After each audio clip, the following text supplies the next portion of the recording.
Harka fuune kabajamtootaa fi daawwattoota maatii Keekiyyaa Brookar. Akkuma ammaan dura arraas mana gurgurtaa tokko qabadhee isin dhufeetiin jira. Manni kun kaaree meetira iskuweerii 250 irratti argama.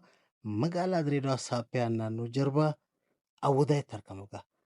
Hanqaan an keessa seenee mana kana guututti isin garsiisu isin akkuma barame peejii kiyya sheer fooloo fi riipoost kooppilingi gochuudhaan namoota manaa fi lafa barbaadan yookaan odeeffannoo bittaa fi gurgurtaa barbaadan biraan naaqa qabaan dhaamsa kiyya egaa arrallee yoo bitachuu baattan fuulduran ni bixattan gaaf tokko natti ajamuun keessan waan hin oolleef jechuudha.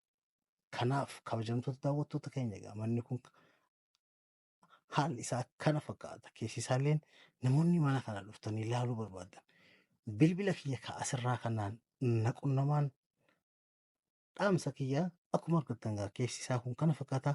Konkolaataa makiinaa manaa lama tolchee bareechee dhaabagaa keessi isaa kana fakkaata.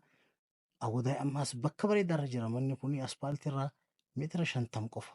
Seenaa bakka bareedaarra jiranna odeeffannoo dabalataatiif bilbila kiyya asirraa kanaan naqunnamaan dhaamsa kiyya viidiyoo kiyya kana egaa hanga dhumatti daawwadhaan afeerraa kiyya peejii kiyya Keekiyyaa Brookar jiru kan feesbuukaas ta'e kan tiiktookallee kan yuutiyuubaa fooloo gochuudhaan yeroo hunda odeeffannoo an gadhiisu akka isin qaqqabuuf isin gargaaraan jaa yeroo gaarii qabaadha.